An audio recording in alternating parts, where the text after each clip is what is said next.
History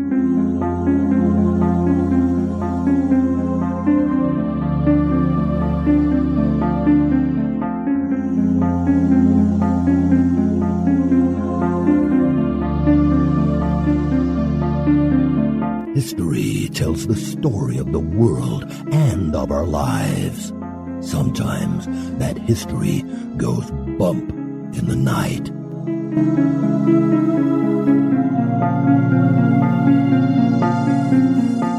Broadcasting from the center of oddity and the supernatural in Central Florida, it's the History Goes Bump podcast.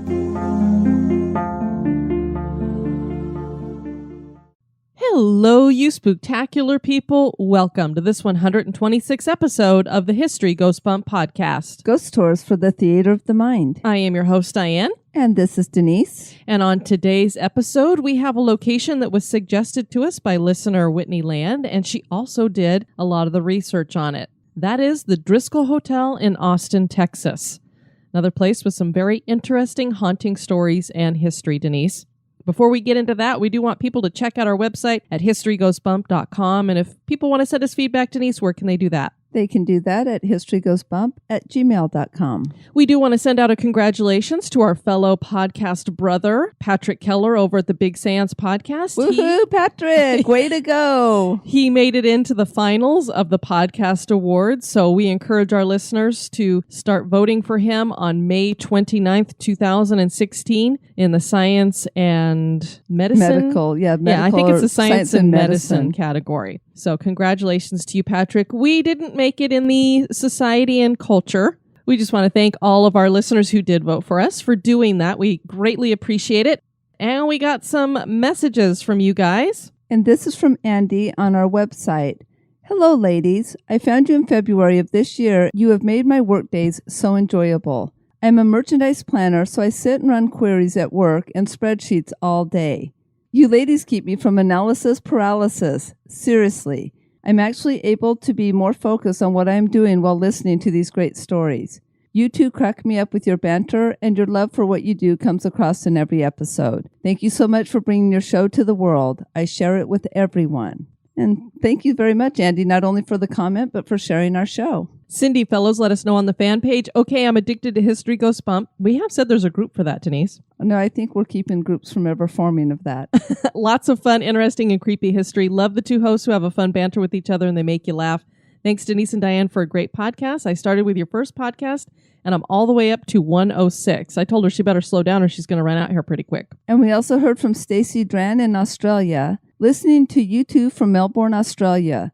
Love your show, entertaining, and just fun to listen to. Andersonville Prison was moving and well-researched. Well, thank you for that, Stacey. We appreciate that. We also got an email from Shane Bergeron. Big fan of your show, and I'm an avid fan and student of all sciences, especially chemistry and astronomy. I love the mysterious paranormal world, and although a man of science, I've come to the conclusion that there's no reason to be so skeptical when it comes to believing people's stories about their experiences with ghosts and or the paranormal. Simply put, there's no way in my belief that everyone, including people who aren't looking for any special attention or a little fame maybe, could be just making these stories up. To me, they have strength in numbers. I know that not every story is true, and I myself have never experienced anything, nor do I want to, but I give them the benefit of the doubt. Of course, this is only me, but I try to give a lot of thought before making my opinion. And why not? Scientists and physicists are baffled about the strange laws of the universe, which do not always follow the mathematical formulas known to man. They admit knowing only very little about the universe. Same with the paranormal. My wife, who's blind, introduced me to your show. Hello, Janelyn. Hey, Janelyn, how are ya? Who has been a big fan of the show for a long time. I also love history, so your show is perfect for me. The way you both go back and forth, taking turns with each story is so nice. You both have such soothing voices. Love the show about New Orleans, as my wife and I live in the surrounding suburbs of the Crescent City. Keep up the good work. Well, Shane, we hope to see you in 2017 because we will be visiting the Crescent City. Yes, we will. And I cannot wait to have more of that good food. And we heard from Jerry Walter. He sent us an email on Mormon beliefs when it comes to ghosts and such. And he said, I just listened to your podcast where you read letters from ex-Mormons trying to explain what Mormons believe. Inactive and ex-Mormons are probably not your best source for information on what Mormons believe. What I heard I could hardly be described as our beliefs. Your best source would be Mormon.org. We have a basic framework of tenets called the Articles of Faith that will give you an overview of what Mormons believe. Understanding of the paranormal varies from member to member. There's room in our religion for paranormal understanding and exorcisms. I could not even begin to touch anything about it in an email, but as I like to ask people, so what's not paranormal about the gospel? The correct answer is everything about the gospel is paranormal. And that's what we say, Denise. The Bible's the most paranormal book out there. To be perfectly honest, when we asked for Mormons to send us more information when it came to their beliefs, when it came to ghosts and such, all we got were those 2 emails from ex-members. So that's what we went with. And the stuff that I actually read on the show, I got from a Mormon site. So if that was not accurate, we made sure to say that this is not necessarily what everybody believes, but this is what some of the teachings out there are. But thank you for sending that to us, Jerry. We also want to give a shout out to Ann and Emily Ridner. They're on an Alaskan cruise and they took a ghost tour, and of all places, Denise, Skagway, Alaska. Ooh, I love Skagway. And I was so bummed to find out that they had one because we visited Skagway and of course we didn't get to do a ghost tour there. I believe it was Emily posted pictures of the Red Onion Saloon, which was a brothel back then, and it gave you a real feeling of what the cribs and what the rooms, like the hallway was so narrow. Just what a stifling kind of life that must have been. And Emily also let us know that the women, after they finished with a client, she would deposit her earnings into a hole, which was connected by a copper pipe to a safety deposit box behind the bar. When the bartender heard the clinking of gold in the pipes, he'd check which girl's box it was headed to and would know who was available for the next client. Highly efficient, but as Emily put it, highly disturbing in her mind. Oh, I'm not only highly disturbing, but just the thought of how those poor girls were treated and in the lives that they lived just breaks my heart. We inspired our listener Lilith to take a ghost tour, Denise, so she's going to do that. I believe she's going to try one in Houston and also in Virginia. Oh, very good. Nicole, who is our friend over in Lakeland, we did a little talk for her, and she had listened to our most recent Haunted True Crime bonus cast, Denise, which featured a murder in Savannah and a particular ghost there. And she said, hey, I'm so glad you guys did this story, and remember how I'd seen that one, and it clicked in. I remembered her telling us the story about Alice Riley when we were down there and how she had seen her in a hotel room.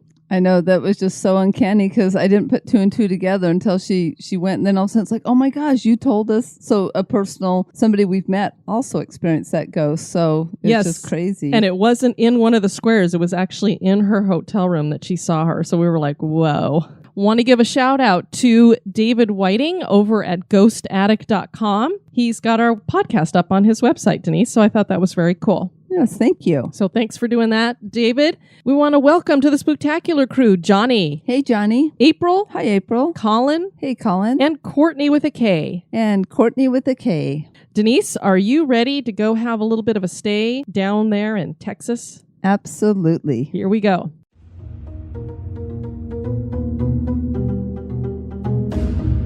Become an executive producer of the History Goes Bump podcast for as little as $1 a month. For $5 a month, you can access exclusive content like the Haunted True Crime bonus cast. And for $10 and above a month, you get all that plus awesome History Goes Bump gear. Check out patreon.com/historygoesbump for more information. Or you can give us a one-time donation by clicking the donate button at historygoesbump.com.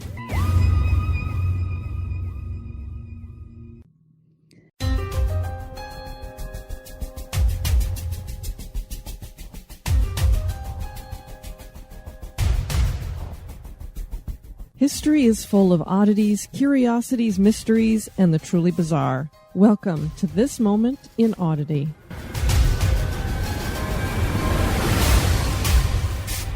A moment in oddity today is suggested by listener Anna Prado Frias. There is a bizarre and mysterious thing happening at the John Lawson house. The house is located near the New Hamburg train station in New York. Pass by the porch and you'll do a double take. Those people sitting on the porch seem inhumanly still. Indeed, they are not real. They are mannequins. But these mannequins are not like your run-of-the-mill store mannequins, because these mannequins are only still when you are looking. Otherwise, they seem to be quite capable of moving. At night, the mannequins change clothes and positions. No living person has been seen at the house, so how are the mannequins being moved? Could they be moving on their own, or is there something else going on here? Perhaps something paranormal. The John Lawson House was built in 1845. A massive fire destroyed nearly every other house in the area. In the winter of 1871, a train crashed about 200 feet from the house. 22 passengers were killed on impact. Could these incidents have led to this mystery beginning? The mannequins are observed many times pointing in the direction of the train crash. Many times the mannequins are holding strange objects like bird cages. They also hold brushes and books, and they disappear from the front porch in rain. Curtains are drawn in the windows so no one can see inside the abandoned house, but occasionally a sliver of light is seen. A vegetable garden is maintained in the back. Is someone moving the dolls when no one sees? Are they enchanted somehow? Whatever the truth may be, the John Lawson House is not only creepy, but it certainly is odd.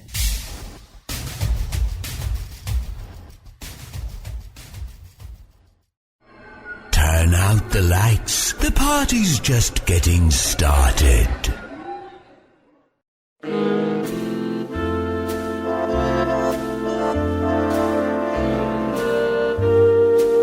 This day in history.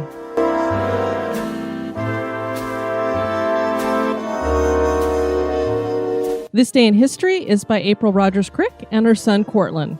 On this day, May 24th in 1964, a referee's call in an Olympic qualifying soccer match between Peru and Argentina erupted into a riot. More than 300 fans were killed and another 500 people were injured in the violent melee that followed at National Stadium in Lima, Peru. With only 6 minutes left in an Olympic qualifying game, Argentina led Peru 1-0. Peruvians were fiercely cheering on their team in hopes of a win to take them to the finals in Tokyo. The Uruguayan referee disallowed what would have been a tying goal scored by Peru.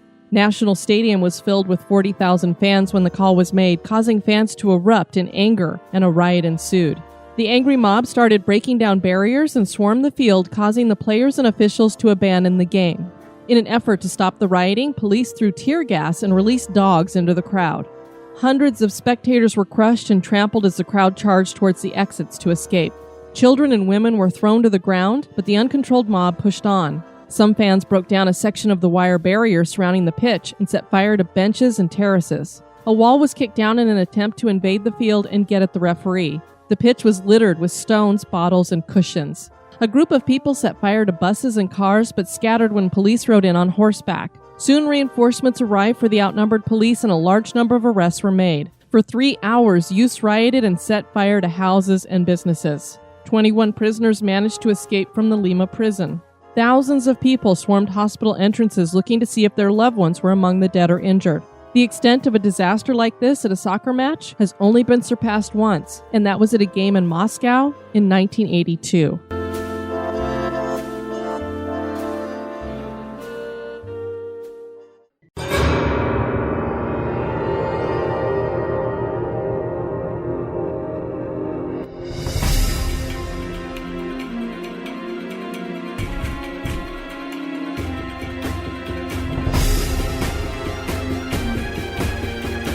The History Goes Bump podcast.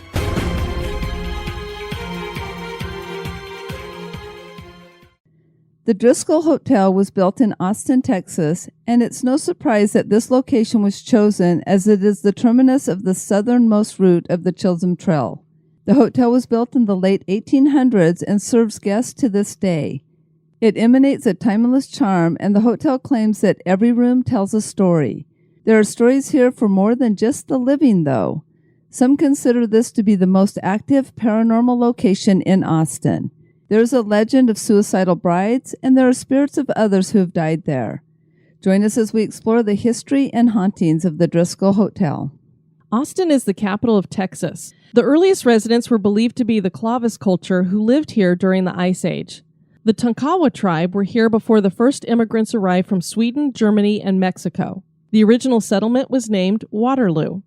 Texas fought for its independence from Mexico in 1835 and 1836 and became its own country after winning. In 1839, the government of Texas decided to find a place to establish its capital, and Waterloo was chosen. The name was changed to Austin at that time. A 14-block grid plan was platted out, and a one-story capitol was built. Disputes with the nearby Native American tribes ended, and growth began to expand the town. Jesse Lincoln Driskill was born in 1824 in Tennessee. The family was Irish and descended from the O'Driscolls. Jesse moved to Missouri when he was 23, and he met and married his wife Nancy there. They relocated to Bastrop, Texas, and got into the merchandising business. That lasted for a short time, and the Civil War began, spurring him to enter the cattle business in 1857. He provided the Confederate Army with meat throughout the Civil War, almost going broke after being paid for his product in Confederate dollars. But Driskill built back up his herds and became a well-known cattle baron. This helped him to purchase land.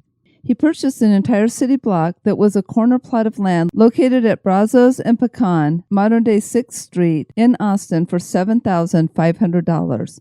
This would be the site for his Hotel of Dreams. What's interesting about this story that he lost all of his money because it was in Confederate dollars. My folks were watching a Mysteries of the Museum show, and I think it was about where Tabasco came from. And the guy who had started Tabasco had started with a different product, and I can't remember what it was. I think it was salt he'd found on his land, and so he was selling salt to the Confederacy, but he got all the money in Confederate dollars. So when the war ended, he was a rich man until Confederate dollars were worthless, and then he lost everything. And that's when he went about finding out and creating Tabasco, and then he became rich again. But yeah, not a good idea to invest in a new country that's not going to happen. Until it actually happens. The 4-story Romanesque style hotel built by Jesse Lincoln Driskill in 1886 was designed to be the finest hotel south of St. Louis. Half a block in size, its design features 3 arched entryways and carved limestone busts of Driskill and his 2 sons, Bud and Tobe. 6 million bricks went into the building facade, plus additional limestone accents. The main hotel has 60 rooms with 12 corner rooms that each have their own attached bath, which was almost unheard of back in hotels of that time and in that region. The lobby of the hotel was designed in grand Southern style with mounted taxidermy adorning the walls, as well as carpet that bears the emblems of different cattle brands, which makes sense since he was a cattle baron. Driskill hired the finest builders of the time, accruing a cost of $400,000. Oh my goodness, seeing how we only invested $7,500 to begin with. Yeah, it's another one of those projects that the price just keeps going up and up and up, kind of like what happens nowadays. Exactly. They tell you one price, contractors come in and say, this is what it's going to cost. Usually you want to triple that, and then you'll know what the actual price is going to be. After completion, a room was available for between $2.50 and $5 a night, which was rather steep in comparison to other hotels of the time. The Austin of this era was still very much a frontier town. Native Americans were still living in the area, and mostly everything to the west was wild country. The inhabitants of the city of Austin included cattle drivers, cowboys, outlaws, and all kinds of miscreants. This might help listeners to understand why the hotel was built with a completely separate entrance for women, enabling them to avoid the rough and tumble cattlemen who notoriously occupied the main lobby. Driskill's success was not long-lasting, however. In 1887, barely a year after opening, the hotel was forced to close after half of the staff was poached by the Galveston Beach Hotel. In 1888, adding insult to injury, a late spring freeze on the northern plains killed off most of Driskill's remaining cattle. It devastated his finances, and his family lost their fortune. 3,000 head of cattle perished, and he could no longer afford to keep up his payments. Legend has it the hotel was gambled away in an 1888 game of poker with his brother-in-law, Jim Day, who became the hotel's second owner. Jesse Driskill never recovered from this devastating loss, and he died of a stroke only 2 years later. The hotel changed hands many times over the years, going through drastic improvements and still always being sold at a loss. In the 1930s, the hotel underwent renovations that led to the construction of an additional 13-story tower that still exists and is in use today. In 1950, air conditioning was added, and the grand skylit rotunda that had provided ventilation previously was removed. It wasn't long, however, before the hotel faced one of its biggest problems yet: demolition. In 1969, it almost faced the wrecking ball after a planned renovation fell through. Last minute, a nonprofit group raised the needed $900,000 to save the hotel and had it designated as a historical landmark. The hotel reopened in 1972 and has been successful ever since. In 2013, the hotel was purchased by Hyatt Hotels, and they continued to operate it under the name Driskill. It is a grand and beautiful hotel that includes elaborate bridal suites, vast ballrooms, and 2 restaurants. It was used in the movie Miss Congeniality, being represented as the St. Regis in Manhattan. The Driskill has had its share of important visitors over the years. These visitors include Amelia Earhart. We found her, Denise. At the Driskill? Yeah. Louis Armstrong, Michael Jordan, Paul Simon, Sandra Bullock, and the Dixie Chicks. President Johnson and his wife Lady Bird had a lifelong love affair with the hotel and went on their first date in the cafe downstairs. LBJ made the Driskill his election headquarters and awaited the results of his presidential election in the Jim Hogg Suite. While famous guests are interesting, one of the more fascinating pieces of history is the fact that 2 attempted murders occurred at the Driskill. In 1903, there was an attempted assassination of ex-governor James Stephen Hogg in the rotunda of the hotel. It was a poor attempt by a drunken assailant who was a well-known railroad attorney. He was angry at having been called a lobbyist. He was apparently disarmed and sent back to his room at the hotel where he was staying. Can you believe you can try to kill somebody and they say, just go back to your room? Sleep it off. The second attempt came a few years later in 1908.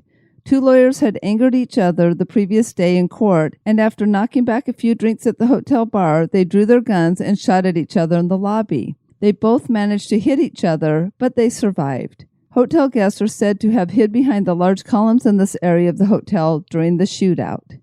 Arguably, one of the most beautiful rooms of the hotel, the Maximilian Room, was originally the men's smoking lounge. In the 1930s, 8 beautiful mirrors were purchased from an antique shop in San Antonio. These mirrors were originally intended as a gift for the Empress Carlota from her husband, then Emperor of Mexico, Maximilian I.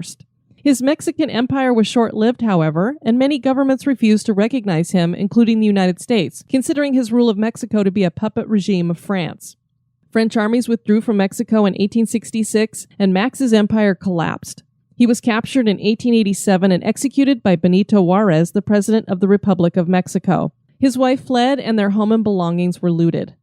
Carlota apparently loved her husband deeply, and after he was executed, her mental state rapidly declined. She lived the rest of her life in seclusion in what is now Italy and then Belgium.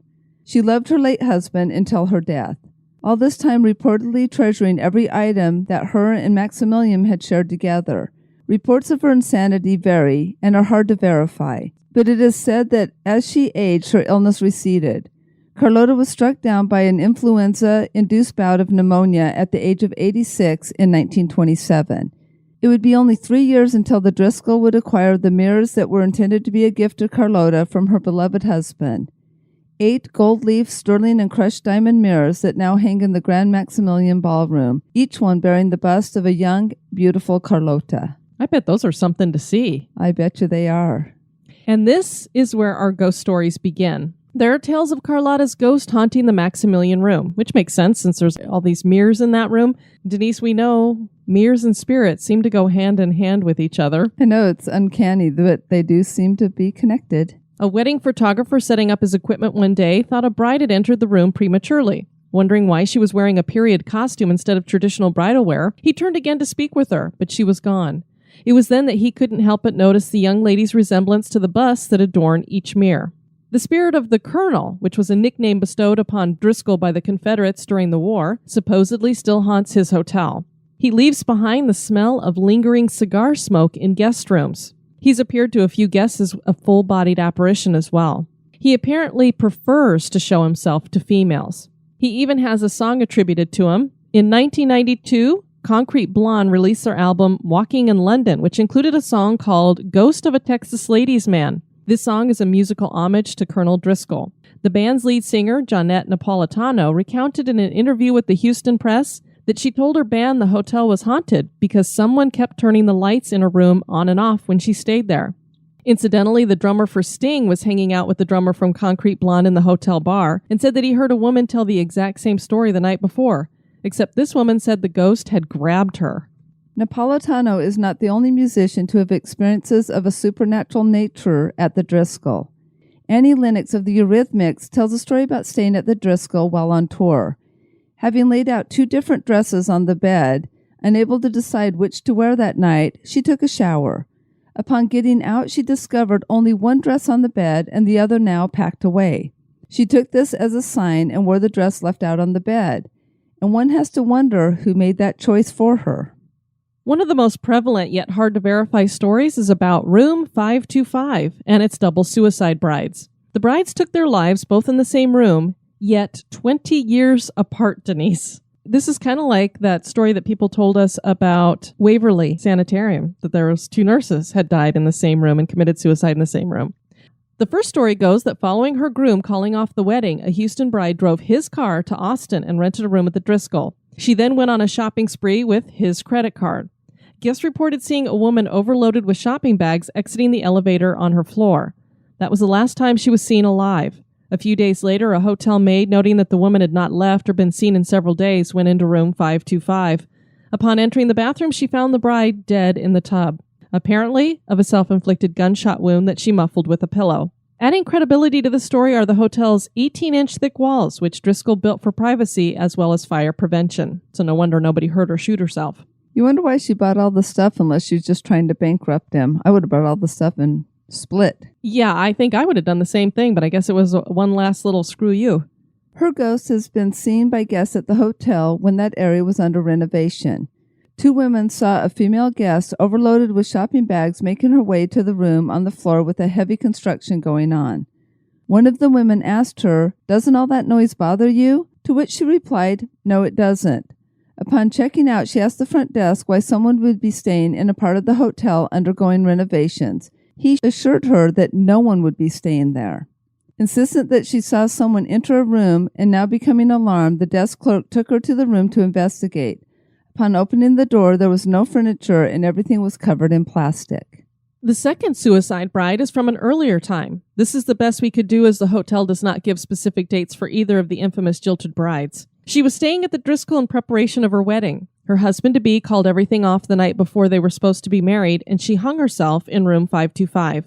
Whitney also found that room 427 is mentioned in some resources, so it may not necessarily be that these 2 women were in the same room of this hotel, and we're going to mention a little bit later that there was another suicide that was on the 4th floor. So I don't know if that's a separate one or if they didn't say that the woman who killed herself on the 4th floor was one of these brides. So I don't know. We might have some mixing up going there, as seems to happen when we're doing some of the research on some of this stuff that's not well documented. Well, and you have people who want it to be more like add to their story, so they might actually mix some things that shouldn't be mixed. Exactly. This room of the hotel was sealed off for many years due to quote-unquote renovations, but is now available again to stay in. The brides are believed to have taken their lives in the bathroom, and this is where most people claim to have experiences. Room 525 is rumored to be the most haunted area of the hotel.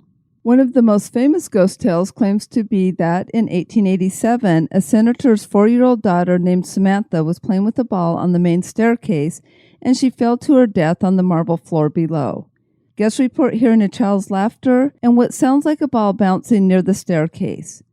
There is a painting of a pretty young girl in the hotel that is linked to this tale. It is said that it was commissioned and hung after she died, but this painting is a modern-day replica of another painting called The Love Letters by British artist Charles Trevor Garland. Replicas of it can be found on many items, including mouse pads. People claim that staring at the portrait makes them nauseous, and some claim that they feel as though they are being lifted upward. That's really weird, but again, here we go with some legend behind this painting, which may not have anything to support it. And Whitney could find a senator who, some people say that the little girl's name is Samantha Houston, and there is a senator who served during that time with the last name Houston, but there's nowhere a record that he lost a daughter named Samantha. So is it just a legend? Possibly. Another suicide is reported to have happened at the hotel on the 4th floor. It was apparently a woman, but no one knows which room or why she killed herself. And this is the one that I mentioned might be getting mixed up with one of these brides. Guests report hearing a woman whispering on the 4th floor where there's no one around. Hotel staff claim that they hear the disembodied cries of a woman on that floor. The spirit of a female is glimpsed out of the corner of the eye by many people. The Driskill Hotel has stood here for well over a century, and despite many times when it could have been lost to the wrecking ball, it has survived as a Texas landmark. Its legends have survived as well. Does the man who built the hotel of his dreams still stay here in the afterlife? Are the ghosts of jilted brides here? Is the Driskill Hotel haunted? That is for you to decide. I've seen pictures of it. It looks very interesting. We're glad that you guys could join us for this episode. Our next one is going to feature a suggestion by our listener, John Mueller, and that is the Ben Lomond Hotel. Another hotel. Another hotel. Boy, these places are just full of ghosts, not just guests. That's why we camp. We got these following reviews from iTunes that we want to share with you guys. Our first review here is 4 stars from Rick M. Good podcast. I like the podcast. I'll disagree with their assessment of the LDS Church, but I think it's due to bad information. And to be fair, I've never seen a ghost. Well, thank you for your review and for liking the podcast, Rick. And I'm not quite sure what you mean by our assessment of the LDS Church. I don't think we made an assessment of them. We, as I said earlier, we shared what we found on a Mormon website and also from a couple of people who are inactive members of the church. But I don't know that we made an assessment, and we definitely specifically said that we're not saying that this is what all Mormons believe, just like we wouldn't say that about any religion.